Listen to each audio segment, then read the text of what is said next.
ನನ್ನ ಹೆಸರು ಪ್ರಕಾಶ್ ಅಂತ ಹಳೇಗುಡ್ಲು. ಅಪ್ಪಟ ಅಭಿಮಾನಿ ಸುದೀಪಣ್ಣನಿಗೆ. ಸುದೀಪಣ್ಣ ನಮ್ಮ HD ಕೋಟೆಗೆ ಬರಲೇಬೇಕು. ಲಕ್ಷಾಂತರ ಅಭಿಮಾನಿಗಳು ಕಾಯ್ತಾವ್ರೆ ಅಣ್ಣ ನಿಮ್ಗೆ ನೋಡ್ಬೇಕು ಅಂತ. ನೀವು ಖಂಡಿತ ಬರಲೇಬೇಕಣ್ಣ. HD ಕೋಟೆಗೆ ಬರ್ಬೇಕಣ್ಣ. ಅಭಿಮಾನಿಗಳು ನಿಮ್ಗೋಸ್ಕರ ಪ್ರಾಣ ಬೇಕಾದ್ರೂ ಕೊಡ್ತಾರಣ್ಣ. ನೀವು ಬಂದು ಅಭಿಮಾನಿ ನೋಡ್ಲೇಬೇಕಣ್ಣ.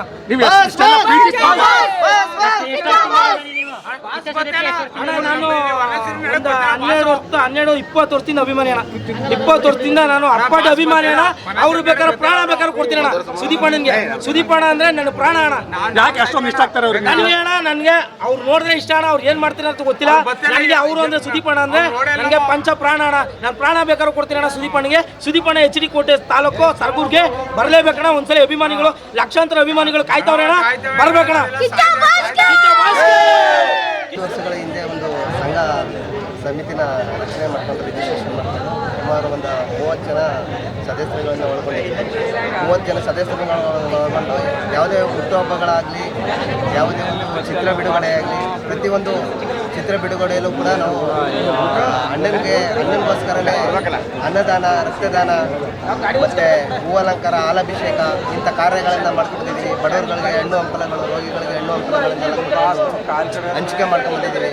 ಈ ದಿನ ಮಾರ್ಕ್ ಚಿತ್ರ ಬಿಡುಗಡೆಯಾಗಿರೋದು ನಮ್ಮೆಲ್ಲ ರಾಜ್ಯಾದ್ಯಂತ ಎಲ್ಲ ಅಭಿಮಾನಿಗಳು ಕೂಡ ಖುಷಿ ತಂದಿದೆ. ಈ ಒಂದು ಚಿತ್ರ ಶತದಿನೋತ್ಸವ ಆಚರಿಸಿದ್ದು ಎಲ್ಲರ ಪರವಾಗಿ, ರಾಜ್ಯದ ಪ್ರತಿಯೊಬ್ಬ ಜನತೆಯ ಪರವಾಗಿ ನಾನು ಅಭಿನಂದನೆಗಳನ್ನು ಸಲ್ಲಿಸ್ತಾ ಇದ್ದೀನಿ.